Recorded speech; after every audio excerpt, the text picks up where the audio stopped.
Aurubis just released its full year results for fiscal year 2019-20, so I'm taking a moment to speak with CEO Roland Harings and CFO Rainer Verhoeven to discuss the developments of the past fiscal year. Roland, Rainer, many companies are fighting to stay afloat right now. How do Aurubis' figures from the past fiscal year look? The pandemic is a stress test for us as well. But thanks to good crisis management, we have made our way through the crisis 1920. Our operating EBT reached 221 million euros, 15% higher year on year and in line with market expectations. We are cautiously optimistic for 2020-21. We expect an operating EBT between 210 and 270 million euros. The other financial KPIs also underline this solid performance of the Aurubis Group. Net cash flow was at 459 million euros, nearly 70% above the prior year level. Our equity ratio remains, even after the acquisition of the Metallo Group in the last fiscal year, at 50%, and the debt coverage ratio of 0.2 means that we are nearly debt-free. Based on this solid performance and the continued strong financial position of Aurubis, we are proposing a dividend of 1,30 euro, slightly higher than last year. How did the segments develop? We generated an operating EBT of 313 million euros in the segment MRP, exceeding the previous year. Also, FRP achieved positive results, despite the reduction in production volumes, down by some 15% year on year. Strict cost management, combined with the focus on more profitable business, were key here. Let me point out that we confirm our intention to sell FRP, despite the reclassification that was necessary based on IFRS accounting principles. From today's perspective, the high probability needed to continue accounting under IFRS 5 is no longer a given, as we would have to have a signed and sealed sales contract by February 2021. Therefore, we have reclassified FRP into our balance sheet.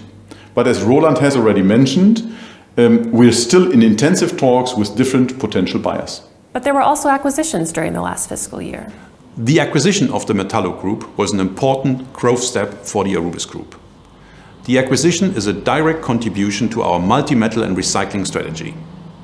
The integration process is running very well and ahead of schedule and synergy targets. Bundling our activities in cable recycling by forming a joint venture with TSR, a Redman Group company, will further strengthen our position in the circular economy while securing additional attractive input materials in the long term. And we completed another acquisition, Aceti, as part of our digitalization strategy. The company offers an Internet of Things platform that integrates and evaluates production data, which you can use to make our production processes more reliable and efficient. When talking about efficiency, we should also talk about the cost reduction program. We've set up a program to achieve an improvement in earnings with a run rate of at least 100 million euros until fiscal year 22-23. The steps we're taking within the program will make the company leaner, better interconnected, and much more digital. Coming along with that is a necessary reduction in personnel in the administrative areas, mainly here in Hamburg. Releasing personnel is never an easy decision. But in our view, it's a necessary step to reduce costs and thus create headroom to continue investing in our smelter network, as well as our growth strategy from a position of financial strength in the coming years. It's important to us to do this in the most socially responsible manner possible. This means that we'll avoid dismissals as much as possible by focusing on voluntary job changes and our early retirement program. Apprenticeships won't be affected. We'll continue building on our young, new colleagues for Aurubis in the future. And what else will the future have in store for Aurubis? I'd like to highlight another important goal, ESG. In the area of environmental and climate protection, we have the technology, and with globally competitive pricing for green electricity and green hydrogen, we could become carbon neutral well before 2050, with regards to Scope 1 and Scope 2 emissions. We are committed and are in intensive dialogue with policymakers.